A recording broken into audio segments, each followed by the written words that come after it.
Que a graça e a paz de Jesus esteja nos nossos corações, hoje e sempre. Que gostoso poder voltar a essa casa para poder falar um pouquinho dos ensinamentos de Jesus. Hoje, meus amigos, o tema da nossa conversa é o capítulo 16 do Evangelho segundo o Espiritismo.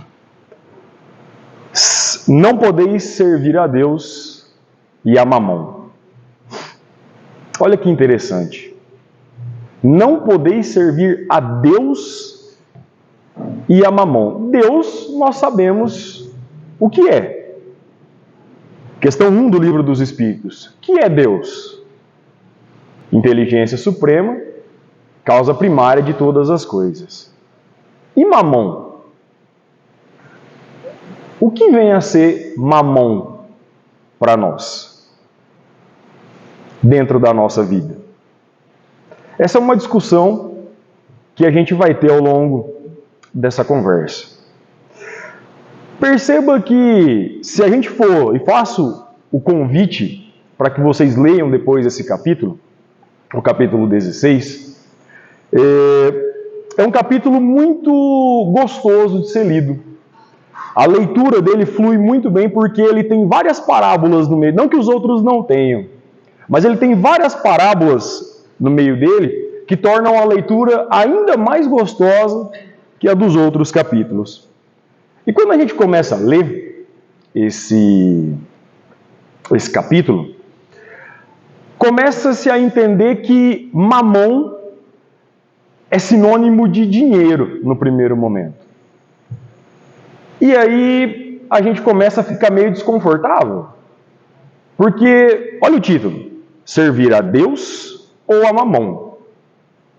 Servir a Deus ou ao dinheiro? E a gente fala, mas caramba, que estranho. Porque parece que a gente precisa dos dois. E a gente precisa, não precisa? A gente precisa de Deus na nossa vida? Precisa. Não tem nem como ver isso aí. Mas a gente precisa do dinheiro na nossa vida também? A gente precisa. Porque todo mundo tem boleto para pagar no final do mês, não tem? Tem. Dia 10 chega para todo mundo. E a gente começa a ler e olha e fala assim, nossa, mas servir a Deus ou a Mamon é uma escolha. E eu sei que eu preciso dos dois. Eu trabalho tanto para ter ali o meu rico dinheirinho. E agora dá a entender que ter dinheiro, que ter uma determinada posse, parece que isso é errado. A gente começa a ter a sensação de que ter um conforto material, parece que isso começa a ser errado. Porque olha, não podeis servir a Deus e a Mamon. Beleza. Nós não estamos dizendo que está errado ter dinheiro, mas sim servir ao dinheiro. Entendeu? É uma sutil diferença que muda toda a vertente desse capítulo. Veja bem, e ainda no início, conta-se que um jovem chegou até Jesus e falou assim, mestre, o que eu preciso fazer para alcançar a vida eterna? Jesus falou assim, olha, meu filho, você precisa guardar no seu coração os mandamentos. Amar o próximo como a ti mesmo, não roubar, não adulterar. Ele falou, não, mas isso aí eu sei. Isso aí está no meu coração, esses mandamentos estão no meu coração desde que eu me entendo por gente. A hora que eu atingi a mocidade, que eu entendi isso, nunca mais saiu do meu coração. Ele falou, legal. Ele falou, então, mas o que mais que eu preciso, mestre, para eu conseguir entrar no reino dos céus? Ele falou assim, você quer saber mesmo? Ele falou, eu quero. Vai embora, vende tudo que você tem, doa, e aí você volta e me segue. Ele falou assim, sério? Tudo que eu tenho? Tudo que eu conquistei, você está mandando eu me desfazer de tudo que eu conquistei e vim aqui te seguir para falar, mas você não quer? Ele falou, então, E quantas vezes a gente dá então? A gente quer seguir os ensinamentos, a gente quer pôr em prática, mas quantos entãos acontecem ao longo da nossa vida? A gente acostuma-se que essa ideia de doar, de ajudar o próximo, ela é algo que é muito bonito, é muito interessante, mas quando a gente vai praticar o bem, quando a gente vai fazer uma doação, e veja, pelo amor de Deus, não vamos fazer a tradução literal, ninguém está pedindo aqui para todo mundo chegar em casa, zerar a conta do banco, vender o carro, vender a casa, vender o periquito para pagar. Não é isso. Não é essa a ideia. Não é se desfazer de todas as posses materiais para então poder seguir Jesus. O que Jesus nos coloca é o seguinte: olha, está vendo tudo isso que você conquistou? Tudo isso de material, a sua casa, o seu carro, todo esse conforto, é bom ter? É. A gente pode sentir orgulho de ter batalhado e ter as nossas coisas? Sim, devemos, com certeza. Mas quando a gente for para o lado de lá, o que a gente vai levar?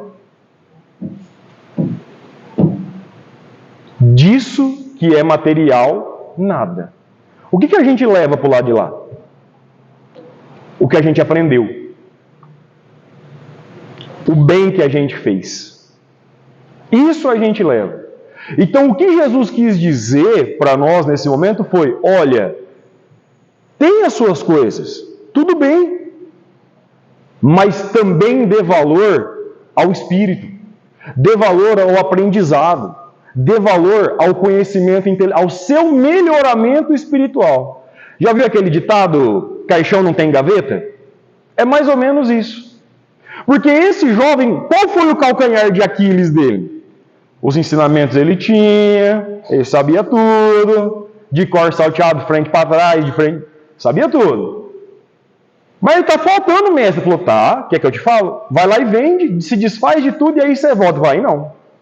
Aí você moiou o esquema. Não quero. Aí também não. Aí a gente fala assim: nossa, Jesus deve ter ficado decepcionado, né?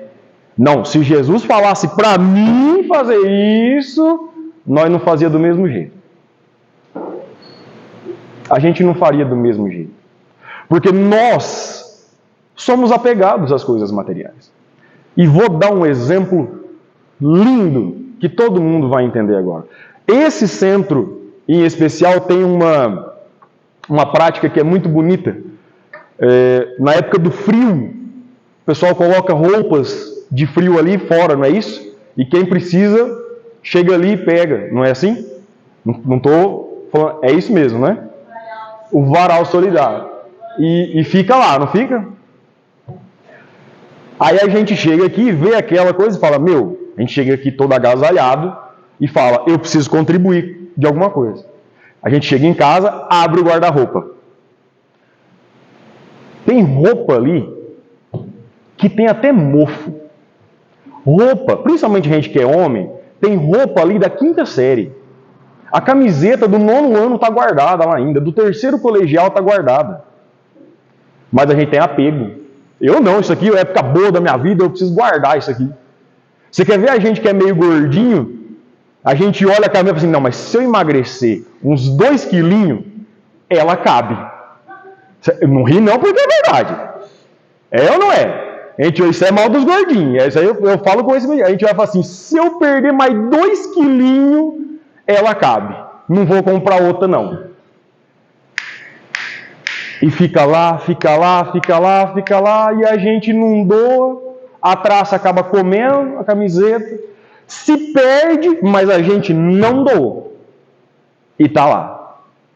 A gente não pega a melhor camiseta para doar, a melhor calça, o melhor vestido, o melhor sapato. Por quê? Porque a gente não quer dar o que a gente tem de melhor. A gente pega aquela roupa que não serve mais, aquelas camisetas que já tem uns 2, 3 buracos aqui embaixo, ó, para dar.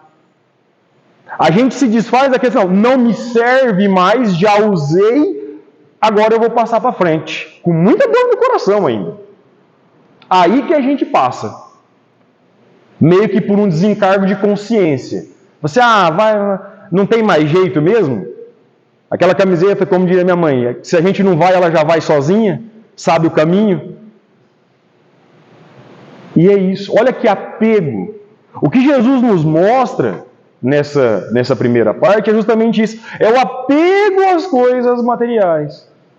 Mais uma vez, não é para chegar em casa e botar tudo para vender no Mercado Livre, tá bom? Não é isso. Simplesmente, Jesus mostra que o que impedia essa pessoa de chegar ao reino dos céus era o apego às coisas materiais. A gente não doa aquilo que a gente tem de melhor. E também não estou falando para chegar em casa e pegar aquele vestido, aquela camiseta que você pagou 300, 400 reais e doar também não. Não é isso. Tá? Mas quando nós fizermos as nossas doações, que a gente faça com sabedoria. Tá? Que a gente faça com alegria de poder estar passando aquilo para outra pessoa. Porque já nos serviu e pode servir ao outro. Desapegar dessas coisas materiais. Porque ter não é errado. Ter não é errado. Errado é quando eu sirvo ao ter e não sirvo ao ser melhor. Quando a gente entende que ter se sobrepõe ao ser. Isso é o erro. Esse é o problema. E aí Jesus termina essa parte dizendo que é mais fácil um camelo passar pelo buraco de uma agulha do que um rico entrar no reino dos céus. A gente já discutiu essa ideia do camelo passando pela agulha num outro momento que eu vim aqui, mas só para lembrar, a ideia do camelo se deve à pobreza da língua. Camelo e cabo eram a mesma palavra, lá no aramaico, lá para trás. Então, se você parar para pensar, forçar uma figura de linguagem fazendo um cabo de uma vassoura, por exemplo, passar pelo buraco de uma agulha, faz muito mais sentido do que ser o próprio camelo, coitado do animal que não tinha nada a ver com a história. Tá bom? Foi uma vítima da pobreza da linguagem.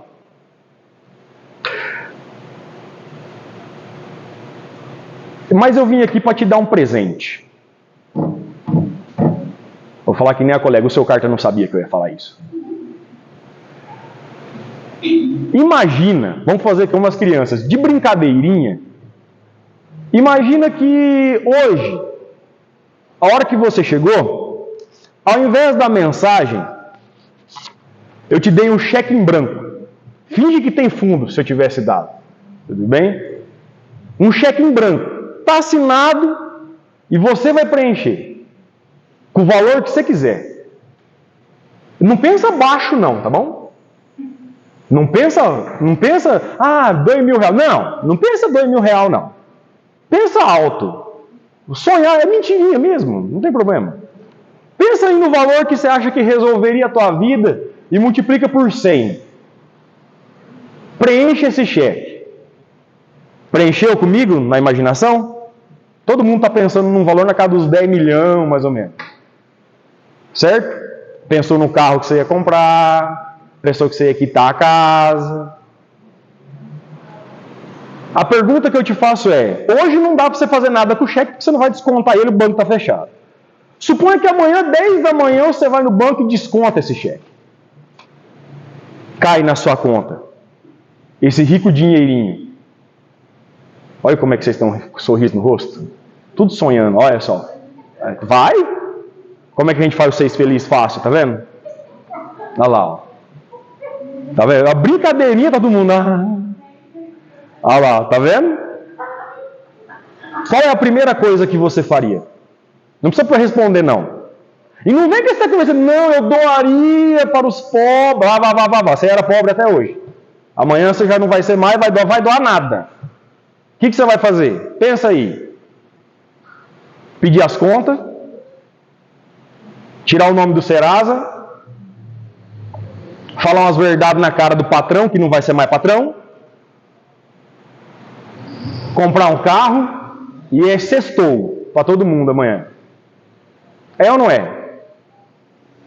Aí a gente fala, que beleza que seria a minha vida se isso acontecesse. Nossa, eu seria tão feliz se isso acontecesse. Por que que não acontece? Exatamente por isso. Porque a gente não sabe lidar. A cada um de nós é dado de acordo com as nossas possibilidades. Denis, mas você acabou de falar aí que é mais fácil um rico entrar no reino dos céus do que um camelo passar pelo buraco de uma agulha. Pessoal, lembrem-se, Jesus pregava por parábolas e ele precisava ter imagens fortes para as pessoas entenderem. Ninguém está condenando ter posses. Ninguém está condenando ter um dinheirinho, ter o seu poder material. Desde que se faça o bom uso disso. Que se use isso com sabedoria. Dessas coisas que você pensou aí, alguma delas foi sábia? Vocês pararam de rir por quê? Acabou o riso das pessoas. Tava todo mundo... Acabou o riso das pessoas. Veja, só num exercício simulado de nos tornarmos ricos, a gente fez um monte de coisa, menos ajudar as pessoas.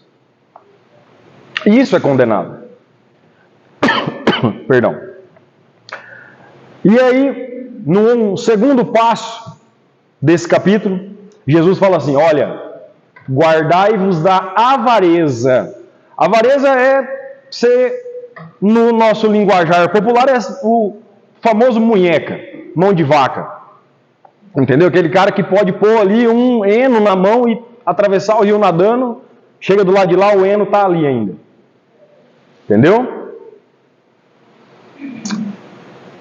Ele conta que teve um homem que a colheita dele, um fazendeiro, a colheita dele deu super certo.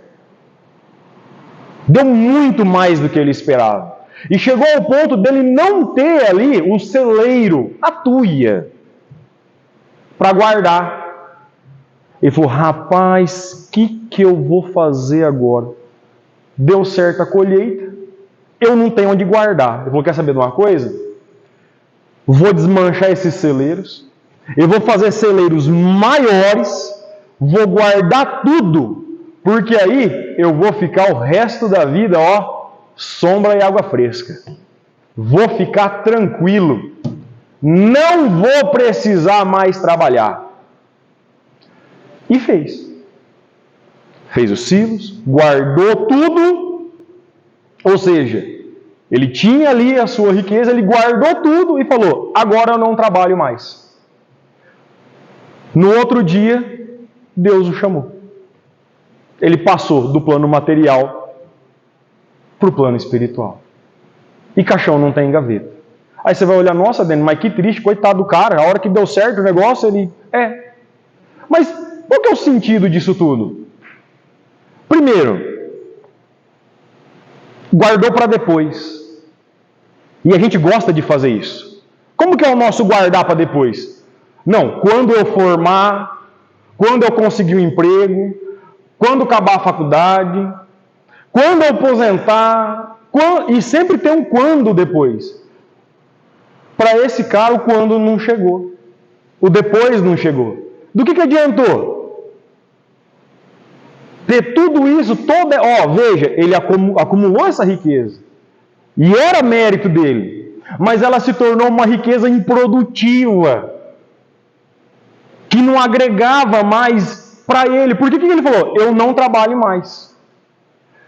E aí eu pergunto, se a gente fizer voltar aquele exercício, e amanhã, 10:01 da manhã, cai aquele cheque descontado na nossa conta, quinta-feira que vem nós vamos estar aqui? Não está um. Nós vamos ler um livro espírita depois que esse dinheiro cair na conta, mas nem na bala. Vamos fazer uma palha? Não vamos. Por isso que a gente não tem, porque a gente não sabe lidar. Porque toda riqueza, ela tem que ser produtiva. Seja ela material, ou seja ela intelectual. E já que nós não temos a material, vamos pensar na intelectual então. Porque é essa que nós vamos levar para o lado de lá. Esse nosso aprendizado, a vivência que nós temos aqui, as experiências que nós temos aqui, são elas que nós vamos levar. A pessoa fala, não, eu preciso aprender a perdoar, eu preciso aprender a lidar com as pessoas, e a cada oportunidade que ela tem, ela fica brava, ela se revolta, ela não quer. Mas é assim que funciona. Para a gente aprender, a gente tem que passar por provas. Eu sou professor, eu sei disso. Se não tiver prova, esses moleques não estudam. É assim que funciona. Se não tiver, a gente não faz. A gente adora empurrar com a barriga. No caso dos gordinhos, até dá certo. A gente adora empurrar com a barriga. A gente não vai no médico para prevenir. A gente só vai a hora que o dente, o pé já está doendo ali a ponto de necrosar. A gente só vai apagar incêndio. Porque não soube lidar com a riqueza. Seja ela de saúde, seja ela dentro da família, da convivência. Então é isso que a gente tem. Será que a riqueza que nós temos, ela é produtiva? Para nós e para as pessoas que estão à nossa volta? E Jesus, passando no meio da multidão, uma vez teve um cara que queria porque queria ver ele. Só que o cara era muito baixinho. Chamava-se Zaqueu. Zaqueu queria porque queria ver Jesus, até que ele não conseguia porque ele era baixinho, ele subiu ali numa árvore e conseguiu ver Jesus. A hora que ele percebeu, Jesus estava pertinho dele. Jesus falou assim, ô Zaqueu, seguinte, querido, vai embora, bota um pouco mais de água no feijão, que eu vou jantar lá na tua casa hoje. Jesus se convidando, dá uma pensada. Só que Zaqueu era um cobrador de impostos, cara. Era um publicano. Mal, o povo não gostava disso. Imagina, cobrador de impostos. Aí o povo viu aquilo e falou, mas peraí, Jesus, que é a sabedoria em pessoa, está querendo ficar na casa de um pecador desse? Bom, olhando para o histórico de Jesus, a gente vê que ele não tinha muito dessa, né? Ele não escolhia os amigos. Já parou para pensar nisso? Ele andava com quem precisava. Prostituta, cobrador de impostos, pessoas que estavam doentes. Não tinha esse filtro. O filtro dele era, quem precisar de mim, quem precisar do meu ensinamento, eu vou estar lá. Simples assim. E esse cara, esse Zaqueu, cobrador de impostos, a hora que Jesus chega para a janta, ele fala assim, mestre, eu preciso falar uma coisa para você. Eu estou arrependido do que eu fiz. E eu estou pensando em doar grande parte das minhas coisas para aquelas pessoas que mais necessitam. E aquelas que eu sei que eu prejudiquei, porque nós sabemos as pessoas que nós prejudicamos, aquelas que eu sei, eu vou dar 4 vezes mais. Jesus olha para ele e fala, Zaqueu, é o seguinte, parabéns. Hoje a salvação entrou na tua casa. A gente fala, mas pera lá, de novo esse negócio de doar, Denis? Eu não estou entendendo mais nada. Pessoal, não é pela quantia, mas é pelo ato. A salvação entra na casa de Zaqueu porque ele se tocou. Ele falou, cara, o que eu estou fazendo está errado. Eu preciso aproveitar essa existência porque ainda dá tempo de corrigir o que tiver ao meu alcance. Então eu vou lá corrigir. Vou retribuir, vou devolver aquilo que eu peguei que não era meu e eu vou devolver 4 vezes mais para aqueles que eu lembro que eu prejudiquei. E as pessoas olharam aqui e falaram, mas Jesus na casa de um pecador, o mestre sempre disse que nenhuma ovelha do rebanho vai ficar para trás. Ao longo da nossa vida, a gente acaba esquecendo disso. A gente erra, muitas vezes. Cada um de nós sabe os erros que a gente tem. Só que chega um ponto que esses erros eles desanimam tanto a gente, que a gente fala assim, eu não tenho mais jeito. Não, Jesus nem olha para mim, pelo contrário. O mestre disse que nenhuma ovelha do rebanho vai ficar para trás. E a gente não pode se esquecer disso. Por mais errado que a gente seja, Nós não vamos ficar para trás. Nós vamos ser arrebanhados.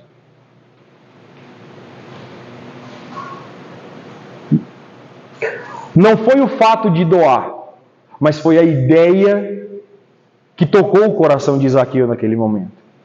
Aquele estalo, aquela ideia de eu preciso mudar. Será que isso acontece com a gente alguma vez? Será que esses estalos eles acontecem na nossa vida? Será que acontecem? Quando acontecem? Será que acontecem pelo amor ou pela dor? Difícil, né? É difícil, não é fácil.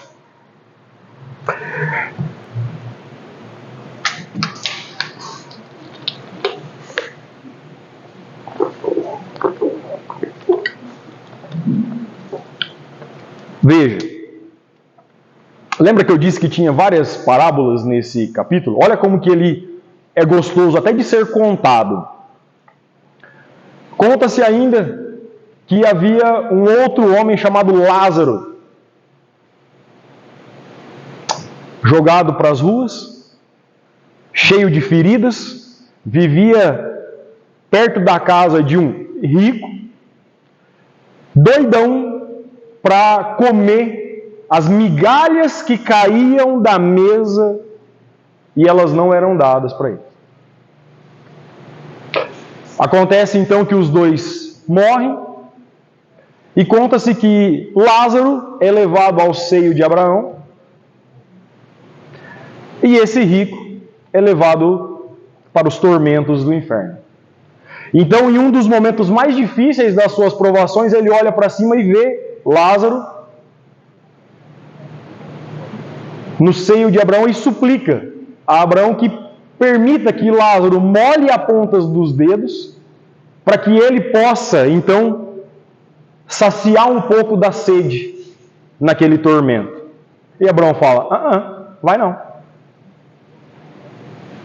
Lá, ele era o pobre e você era o rico. Agora a situação se inverteu. Denis, não quer dizer que é automático. Se a gente conquistar posse, nós vamos automaticamente. Não, não é isso. O que essa passagem nos traz, pessoal, é que, mais uma vez, caixão não tem gaveta. A preocupação dessa parte do Evangelho é falar o seguinte: ter posses materiais não necessariamente significa ter posses intelectuais. Ter posses, ter dinheiro, não necessariamente significa ter conhecimento, ter amadurecimento espiritual. Denis, as duas coisas podem andar juntas? Podem, uma não exclui a outra. Mas por que então que é colocado tanto dentro do Evangelho a palavra rico, riqueza, e tudo que é riqueza é atribuído, parece que de uma forma ruim. Tudo que é voltado ao dinheiro parece que é colocado de uma forma má, chega a ser errado. Parece que é errado. A gente olha e fala, caramba, mas poxa, eu trabalho tanto, eu luto tanto para eu ter minhas coisas e agora esse cara vem falar aí, está dando a entender que é errado eu ter. Não é isso. Não é isso. É que, principalmente naquela época, a riqueza, ela era atrelada, atribuída a uma vida sensual, a uma vida de luxúria, onde a pessoa não se preocupava com o seu crescimento pessoal. Simplesmente se preocupava em desfrutar daquilo que o materialismo podia oferecer. E lembra lá do exercício que a gente estava fazendo, agora há pouco? Lembra do cheque? Algum de nós parou e pensou, vou comprar um monte de livro espírita para ler. Vou me dedicar. A gente não parou e pensou nisso. Porque, mais uma vez, a gente não quer doar a melhor camiseta do guarda-roupa. A gente pensa em apagar os nossos incêndios materiais primeiro. E não nos preocupamos com as lacunas espirituais que nós temos dentro de nós.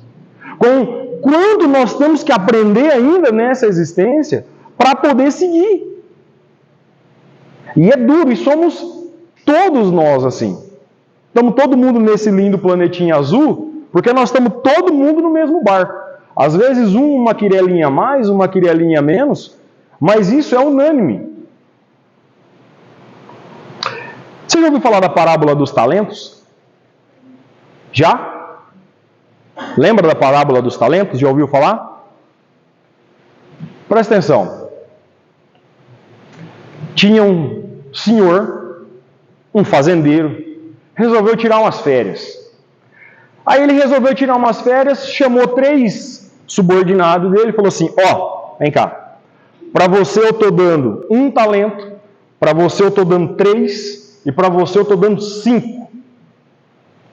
Eu vou tirar umas férias aí, vou dar uma relaxada, eu estou muito estressado. Eu não sei quando é que eu volto, mas a hora que eu voltar, vocês vão ter que prestar conta desse dinheiro para mim. Tá entendido? Vamos entender talento como dinheiro, tá, galera? Em algumas traduções ali, ele vai tratar o talento como 5 dinheiros, ou 3 dinheiros, ou 1 dinheiro, tá bom? Primeiro, foi igual a distribuição? Por que você acha que não foi igual a distribuição?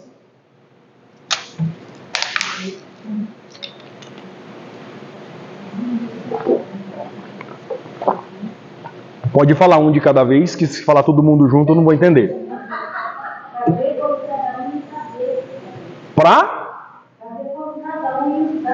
Para ver como cada um ia usar. Exatamente. Aí a gente olha hoje, e a gente está andando de Fusca, e o cara está andando de BMW.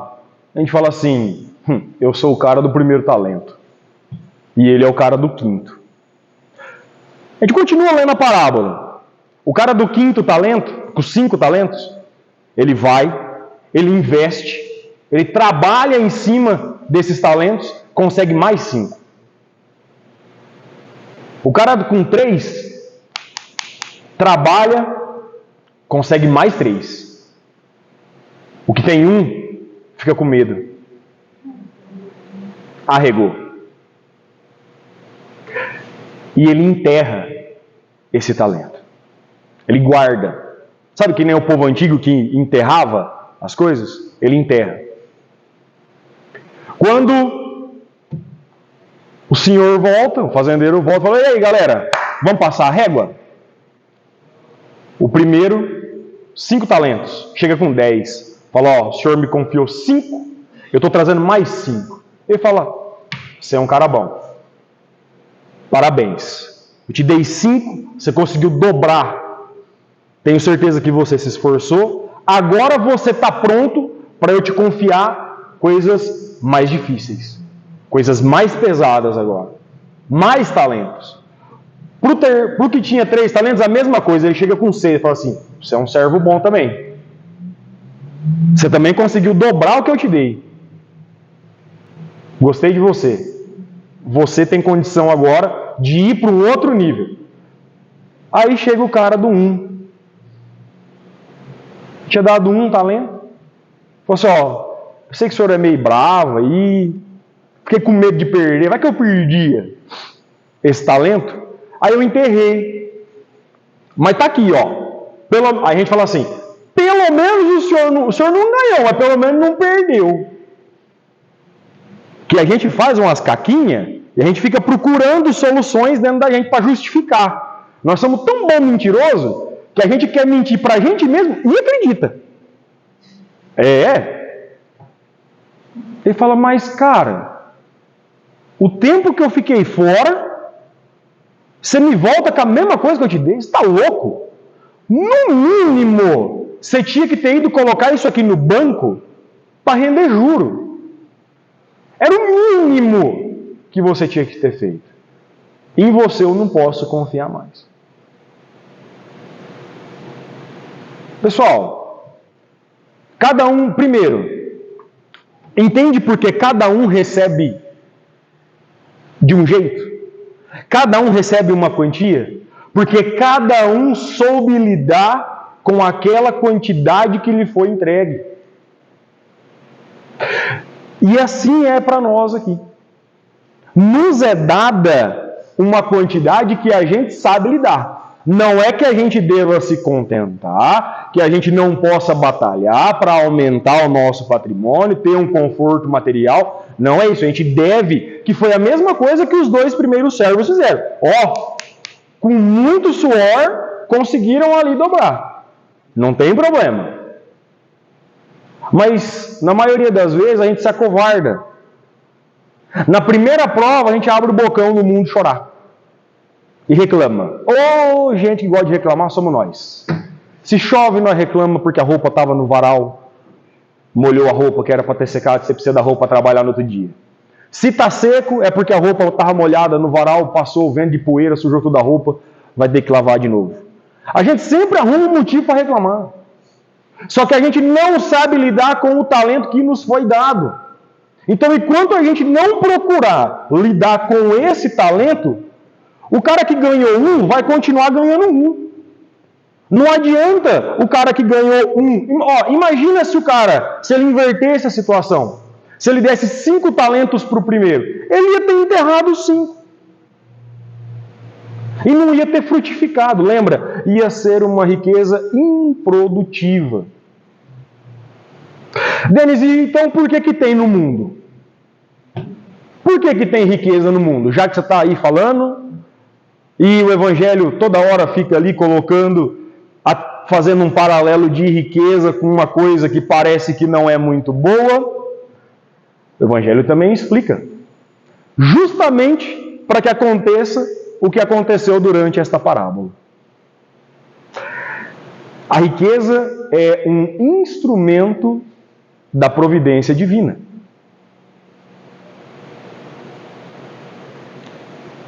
É dado, primeiro, para que aqueles que a recebem tenham provas no sentido de caridade e a ausência dela, uma prova de resiliência. Vamos ver se esse cara aguenta mesmo o rojão. Porque a gente não para pensar o que a gente faria. Eu me lembro, há um tempo atrás, não vou saber exatamente qual das Copas do Mundo que o Brasil foi eliminado, e foi questionado numa coletiva de imprensa, um dos jogadores foi questionado e falou assim, cara, o Brasil foi eliminado de novo, e na mesma noite que o Brasil foi eliminado, foi tirado fotos de vocês numa festa. Vocês não acham que é muito desrespeito com o povo fazer isso? O povo brasileiro, vocês não acham? E aí, então, é um dos jogadores muito bem-sucedidos. Ele vira para o jornalista e falou, deixa eu te fazer uma pergunta, então, do mesmo jeito que você fez para mim. Qual a sua idade? Ele responde e fala assim, a idade do jogador dava metade da idade do jornalista. E ele fala assim,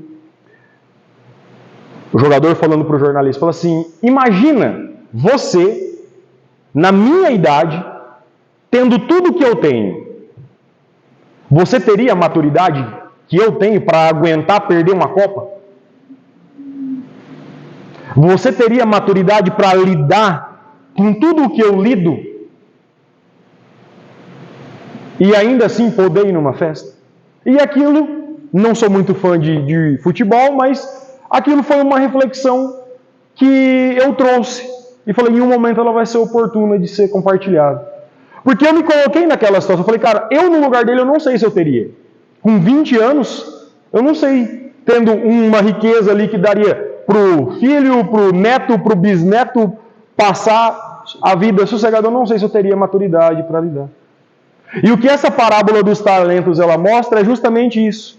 Nós recebemos de acordo com a nossa maturidade. E à medida que essa maturidade amadurece, a gente vai recebendo outras provas. E o Evangelho também deixa muito claro que quem não teve a riqueza, quem não tem nesta existência, ou já teve, ou terá. Vocês já ouviram falar das pessoas mais ricas do mundo? Já ouviram? Os caras Elon Musk, o Jeff Bezos. Esses caras aqui são podre de rico mesmo. Os caras têm muita grana. E em algumas reportagens é colocado assim: por que esse cara não reparte a grana dele com todo mundo?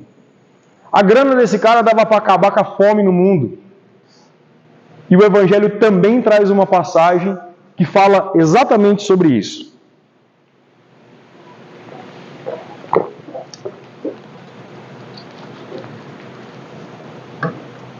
Por que nós não somos todos igualmente ricos?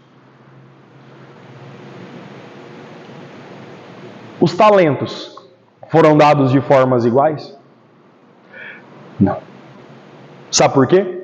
Porque nós não somos tudo igual. Nós não somos todos iguais. E olha que dura a resposta. Porque nós não... Literal, isso está lá no capítulo. Depois vocês leem lá para vocês verem que eu não estou mentindo. Ou estou, descubra. Porque todos nós não somos igualmente ricos. Porque todos os homens não são igualmente ricos. É que não são todos igualmente inteligentes, ativos e laboriosos para adquirir, nem sábios e previdentes para conservar. Nossa, a hora que eu li isso aqui, mas foi um tapa na cara. Não é? Não somos todos inteligentes e trabalhadores para conquistar e nem sábios para manter. Já ouviu história de pessoas que tinham e perderam tudo? Claro que existem vários motivos, mas por que perdeu tudo? Porque não foi sábio. Então não nos é dado igualmente, pessoal, porque não somos todos iguais. Cada um de nós tem o seu amadurecimento e precisa amadurecer mais para chegar em um determinado ponto.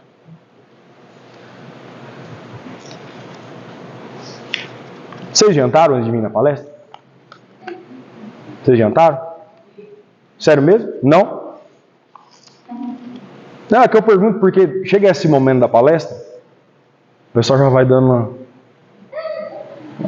Mas isso aí é o amigo espiritual que está do lado, tá bom? Do bem. Já dá aquele soninho. Aí tem um que é o amigo, tem outro que é... É sempre assim, você vem da palestra? Quem não jantou quer que a palestra acabe rápido para ir jantar. Quem já jantou quer que acabe rápido para ir embora dormir. É normal, fique, tá tudo bem. Quando eu assisto palestra é a mesma coisa, tá bom? Geralmente eu janto depois, tá bom? Pessoal, o que é realmente nosso? O que é nosso? Carro, casa, periquito, papagaio, cachorro. É? Nós usufruímos de coisas materiais que estão sobre o nosso domínio. Que estão sobre o nosso domínio. Mas não é nosso. Porque a hora que a gente se for, nós vamos levar? Então não é nosso. E nós estamos preocupados em angariar, em ter, em crescer. Que riqueza? Que tipo de riqueza que a gente quer? O conhecimento. Porque é isso que vai dar para levar. Mas a gente quer o conhecimento. Assim como aquele jovem lá do início queria entrar no reino dos céus. Mas será que o nosso trabalho do dia a dia, ele está realmente voltado para busca da nossa melhoria? Ou ele está preocupado em trocar de carro agora no final do ano para ter assunto para conversar na ceia de Natal?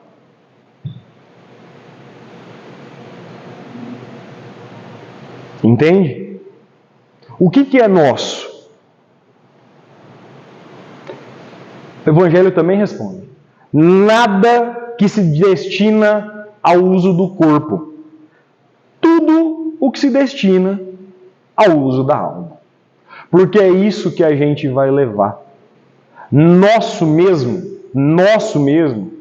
é o nosso aprendizado, é o nosso crescimento moral, é o bem que nós fazemos para as pessoas, é o amor que nós conservamos dentro da nossa casa, é a doação que a gente faz e que não necessariamente precisa ser uma doação material.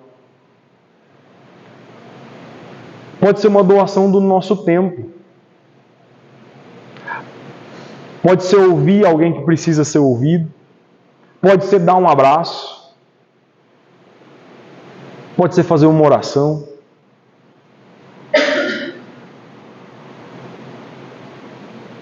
É isso que a gente vai levar. Isso é verdadeiramente nosso. Porque ninguém nos tira o conhecimento e o bem que nós fazemos aos nossos semelhantes. E cabe a nós estarmos mais ricos intelectualmente quando formos embora dessa existência. Há bens mais preciosos que o da terra. E é isso que nós temos que nos apegar. Que nós possamos, meus irmãos, refletir sobre a nossa postura dentro da nossa vida. Qual fortuna, qual bagagem nós estamos enchendo? A material ou a moral? A que nós vamos deixar para os outros ou a que nós vamos levar com a gente? Muito obrigado pela atenção de vocês, muito obrigado a todos pela presença. Pessoal da casa, seu Carta, obrigado mais uma vez pelo convite. E que Jesus nos abençoe.